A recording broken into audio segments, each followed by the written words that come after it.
Before I begin this commentary that is provoked by current immigration developments in America, and more specifically by a government website, a gaslighting government website called aliens.gov, which is also officially hosted on the whitehouse.gov website, let me say something that may surprise many people.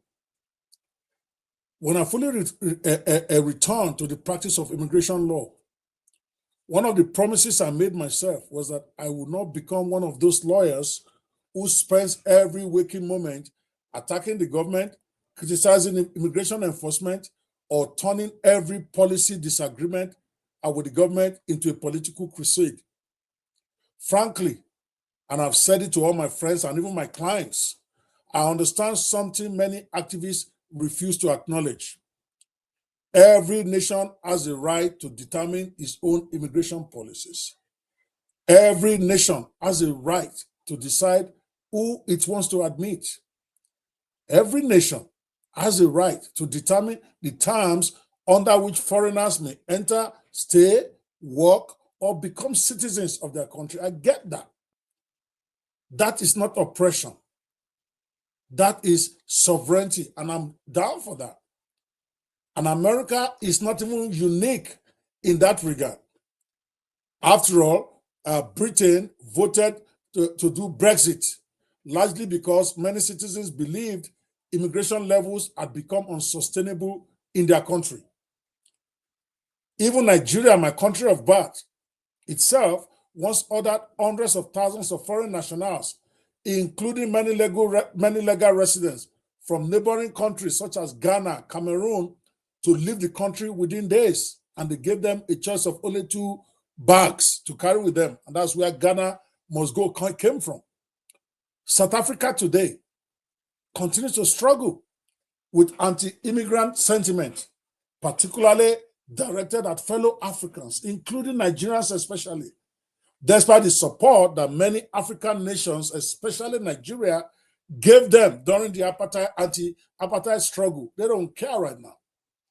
They want to control immigration in their country.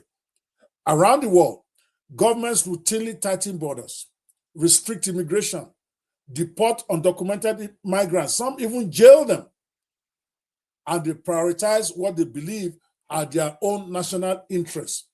That's okay. So let me be clear. I'm not outraged right now because President Trump wants stronger immigration enforcement. I'm not outraged because illegal immigration is being addressed.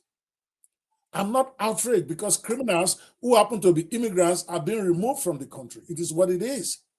Candidate Trump openly promised aggressive immigration enforcement. The American people who deserve whatever president they want to choose for themselves, they had those promises. They debated those promises, and ultimately, they elected Donald Trump knowing exactly where he stood on immigration. That's okay. That is how democracy works, especially in countries where elections are really not rigged. People voted for who they want to vote for, whatever their reason. But while every nation has a right to protect its borders, there must still be limits, is where I stand right now. With this, my outrage this morning. There must be lines that civil societies or civilized societies should refuse to cross. There's a difference between enforcing immigration laws and degrading immigrants. There's a difference between protecting borders and dehumanizing people. There's a difference between removing someone from a country and stripping them of their dignity. And it is because I believe those decisions matter that I cannot remain silent after seeing what I recently encountered on a federal government website called aliens.gov. When I first landed on that site, people, when I first landed on that site, I honestly thought I had stumbled onto a government page about extraterrestrials called aliens.gov. I mean, the dramatic imagery, the ominous language, the science fiction tone, the repeated references to aliens. For a brief moment, I thought the United States government had launched a website about UFOs. Then I realized something far more disturbing. On that site, the aliens they were talking about were immigrants. People from Africa, people from Europe, people from far country, people from what? What? That's when I became concerned.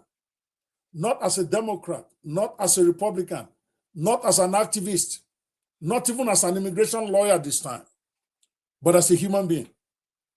Because silence can sometimes be wisdom, but silence can also become permission. I don't want to be an activist against the government. I understand where the government is coming from mostly. But when government rhetoric begins to move from law enforcement towards dehumanization, and decent people have a duty to speak before that line becomes normalized. For decades, America represented something bigger than itself. It represented hope. It represented the idea that a poor child born in Lagos, a poor child born in Mumbai, a poor child born in Kingston, Jamaica, Warsaw, Beijing, a poor child born in Mexico City or a tiny village that nobody has ever heard of could come here and build a life. The idea that your destiny did not have to be limited by your birthplace is the American idea. American idea is the idea that freedom and opportunity belong not just to the privileged few, but to anyone willing to work, sacrifice, and dream. That is the dream that built America. We read the books, not just the descendants of the Mayflower, not just one race, not just one religion, not just one culture. That's not what the American fathers said when they built this nation.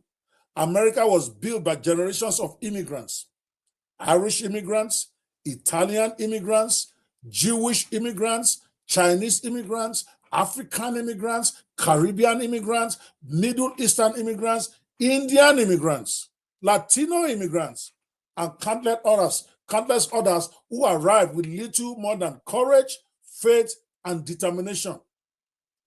The story of immigration is not a side note in American history. It is an American history itself. It is American history, which is why I find it troubling when the language of government begins to portray immigrants not as a people, but as something ominous, something suspicious, something less than fully human. When you go to that website, aliens.gov, you will know what I'm talking about. I was flabbergasted. I was disgusted.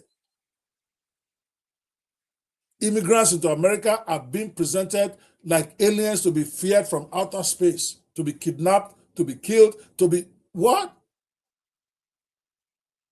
I mean, let's be honest. Words matter. Language matters. Imagery matters. How government describe people matters, regardless of whether you're going to deport them or not.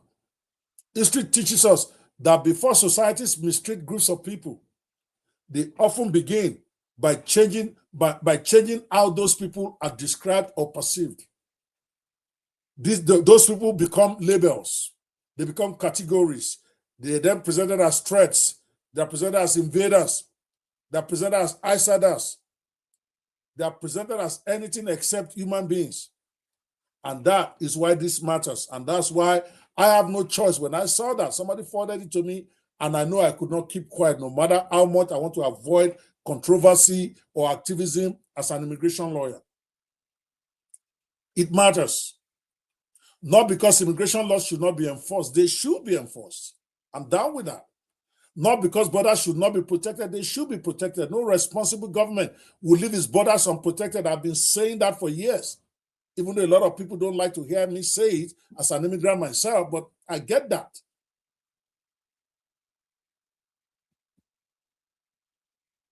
And And it's not because every immigrant deserves to stay. They do not. It's just a reality. Every immigrant does not deserve to stay. They've never deserved to stay everywhere, anywhere in the world. But because every human being deserves dignity, is why I'm outraged. Every human being deserves to be spoken about as a human being. An undocumented immigrant is still a human being, even if he came across the border illegally. An asylum seeker is still a human being, even if you're not going to approve his asylum at the end of the day. A visa overstayed person is still a human being, even if you are still going to ask him to go back to his country to go come back properly. A person in deportation proceedings is still a human being, even if the judge is still going to decide he has to be deported. A person who violated immigration law may face consequences. They should face consequences, but they should never be stripped of their humanity.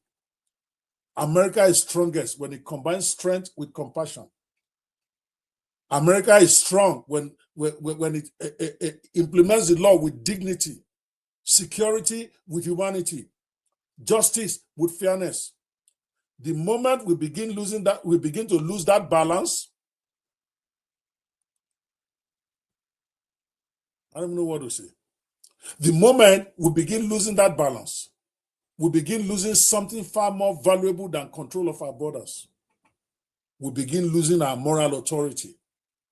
We begin losing the very ideals that make America a beacon of hope. America is not just any country. I know every country is coming up with all sorts of laws to protect their laws. I get it. But America is not just any country. America was positioned, was set up, was described, was sold to the world as a beacon of hope to the world. So it should concern us when we begin to cross a line that should never be crossed. I'm concerned, not because I'm anti-America. I love America probably even more than my country of birth at this point in time, because America represented hope. It gave me hope. It took care of me when I needed. It took care of my family. So I can never be anti-America. I love America. So it's quite the opposite. If you think I'm anti-America, I'm not one of those immigrants who want to bash America. I cannot stand it. America is a great country that has helped a lot of immigrants. But it concerns me what is happening, because I love the America that inspired millions around the world. To many of us, going to America is like going to heaven when we were trying to get the visa. The America that said your future can be bigger than your circumstances. That's the America I know. The America that said freedom belongs to everyone, even though we also have to follow the law. I get that. That's the America I know. The America that said opportunity is not reserved for the lucky few. The America that is worth defending. The America that is worth preserving. That's the one I know. And that America is what reminding of its own greatness whenever it risks forgetting it. America is a great country, but sometimes we are tending to forget our own greatness as a country. So as an immigration lawyer, I will continue helping people navigate the law. As a citizen, I will continue respecting the right of government to secure the nation's borders. But as a human being, I will also continue speaking up whenever I believe we are drifting towards rhetoric that diminishes the dignity of others. Because immigrants are not aliens from Mars. I'm an immigrant. I'm not an alien. They are fathers, they are mothers, they are sons, they are daughters, they are entrepreneurs, they are truck drivers, they are nurses, they are engineers, they are soldiers who fight and bleed for America on the field of battle. They are taxpayers, they are church members, they are dreamers, they are human beings. And every great nation should remember the difference. No, we are not aliens. We are immigrants.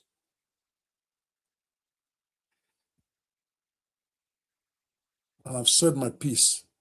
This thing about aliens.gov is disgusting.